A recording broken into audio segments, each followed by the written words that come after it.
Baroda cricket એસોસિએશનનો ચૂંટણીનો જે જંગ છે તે હવે વધુ રોમાંચક બનવાનો છે, કેમ કે આ ચૂંટણીના જંગમાં ઇરફાન પઠાણે પણ ઝંપલાવ્યું છે.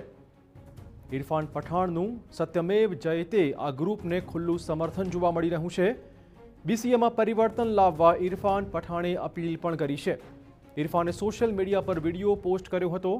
તેમણે કહ્યું કે બરોડાનું ક્રિકેટનું લેવલ ખૂબ જ નીચે પહોંચી ગયું છે. બિન અનુભવીને સિલેક્શન કમિટીના ચેરમેન બનાવી દેવાય છે.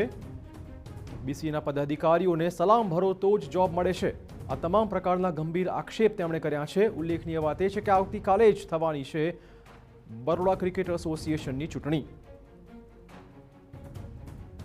6-7 रणजी ट्रॉफी खेलने वाला कोई खिलाड़ी है, सबको रिस्पेक्ट मिलनी चाहिए, लेकिन अगर वो चेयरमैन बनता है तो फिर एक चीज होती है ना कि कोई पीछे से उसे कंट्रोल कर रहा है. अगर ज्यादा मैचेस खेलने वाला खिलाड़ी सिलेक्टर बनता है तो वो अपने दिमाग से सोचेगा, लेकिन अगर जो मैचेस कम खेला है खिलाड़ी वो सिलेक्टर बनता है तो उसे कंट्रोल करना आसान हो जाता है. ये ट्रेंड रहा है पिछले कुछ सालों से बड़ौदा क्रिकेट एसोसिएशन में, जो थोड़ा सा अनफॉर्चुनेट है.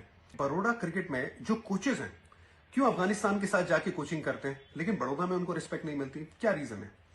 क्यों ऐसा कहा जाता है कि भाई आप भले ही 100 फर्स्ट क्लास मैचेस खेले हो, बड़ौदा को रिप्रेजेंट किया है, हाईएस्ट लेवल पे आप खेले हो, लेकिन आप हमें हेलो बोलिए तभी आपको जॉब मिलेगा.